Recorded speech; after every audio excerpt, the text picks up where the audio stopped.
welcome to the Dice Tower. This is the Origins Summer Preview with the Dice Tower, done at the Origins Game Fair 2013 in conjunction both with the Dice Tower and the Game and Manufacturers Association, GAMA. In this series of videos, we talk to different publishers and designers about games that have just come out or that are about to come out in the future. Here's today's video with your host, Eric Summer.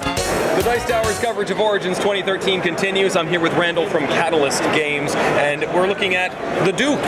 The Duke. I am so excited about this game. I have played it probably 200 times over the last year, and every time I play it, it's fun, exciting. In fact, we just ran into a situation that I'd never encountered before in the game. So it's a tile laying game where the objective is to capture the other player's Duke. So one of the great things about it is that the tile tells you exactly what you're going to do every time you move. Yeah. So on your turn, you're either going to move a tile on the board, or you're going to be drawing a tile from the bag and placing that onto the board.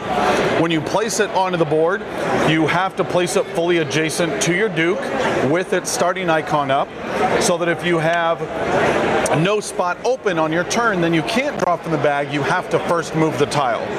There's a whole bunch of different move icons. One of them is a move icon, which is just the circle. That's going to allow you to move adjacent in whatever fashion is indicated by the tile. Once you're done moving, you're going to go ahead and flip the tile, which is going to present a slightly different movement profile. Okay. And so it creates a great dynamic where it certainly has a chess-like feel, but it's much more dynamic as both the attacker and defender constantly having to adjust. It's constantly changing as the field is dynamically changing. Exactly. If I ever enter the hex, I do way too many games with hexes involved in them. If I ever enter a square, I'm going to go ahead and capture that piece. Okay. Just like chess, if I ever put the Duke in danger, we call that guard. Okay. And then the Duke must be moved out of danger. You don't have a choice. Yeah. And if ever there is a time when your Duke's in danger and you can't move him out of danger, then you're captured. There's a whole slew of different icons. There's a jump icon that allows you to leap over tiles to capture other tiles.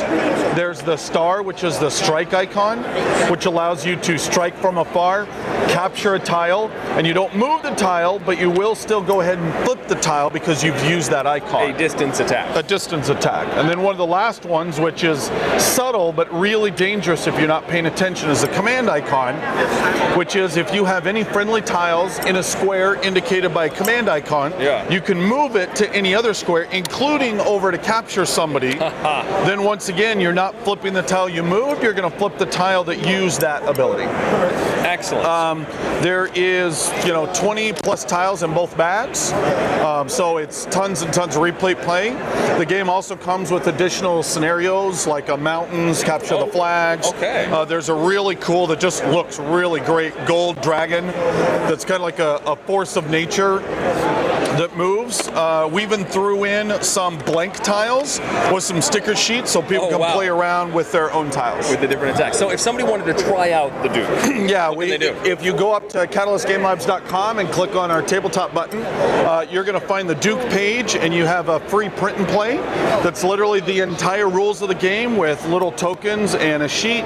You can cut it out, you can play all of it to see if this might be a game for you. Wow. We also have, I think, 5 expansions already done in the warehouse that we'll be releasing in the coming months for this, that offer a lot of cool different, there's the Robert E. Howard characters like Conan and Cole the Conqueror expansion, there's a Musketeers expansion. Wow. Each of them brings a very different, new, unique feel to the game. All of them have their own free print and play that people could go up and say, hey, do I like this, do I want to try that, and see if they want to go out and check the game out. Great.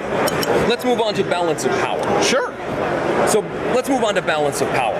Balance of Power, actually taking from Tom's own review, is we call it Risk for chess players. Okay. Meaning if you love the concept of Risk, of territory acquisition and gain, but don't like the random element, particularly those pesky cards, which is something I always disliked. Okay.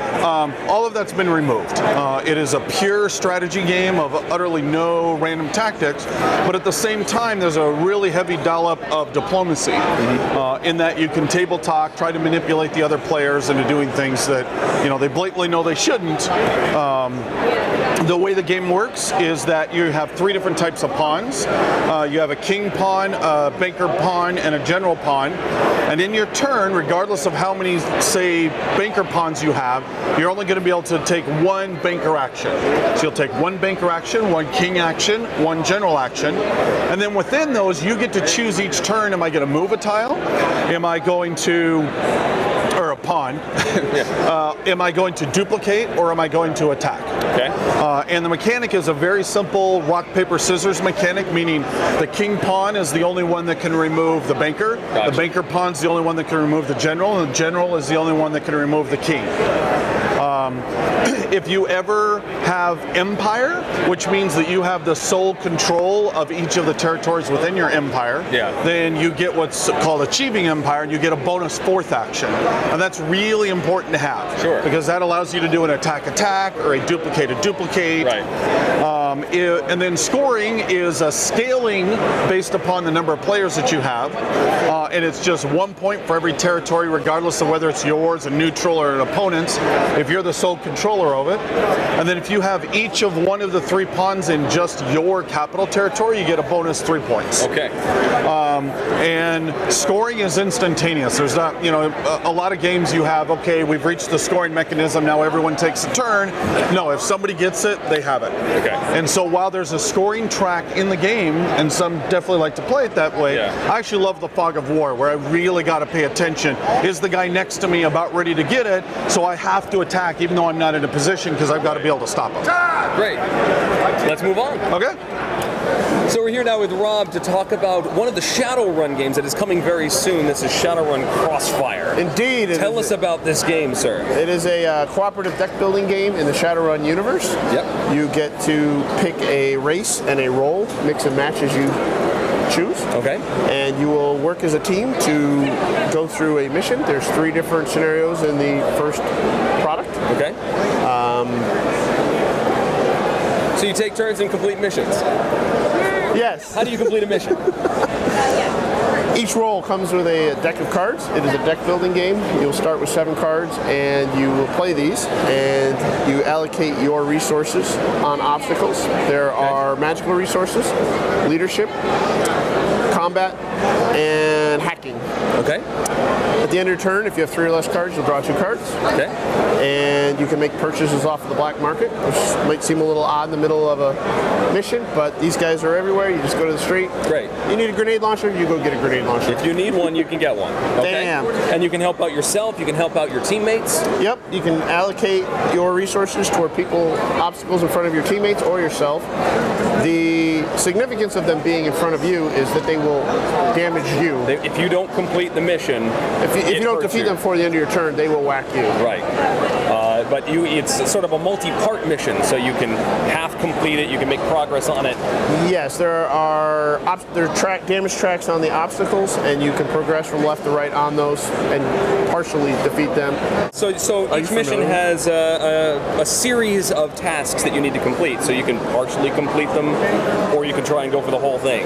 Oh, the obstacles, yes. Missions also come in stages. Okay. Often new waves of obstacles will come out to impede your progress.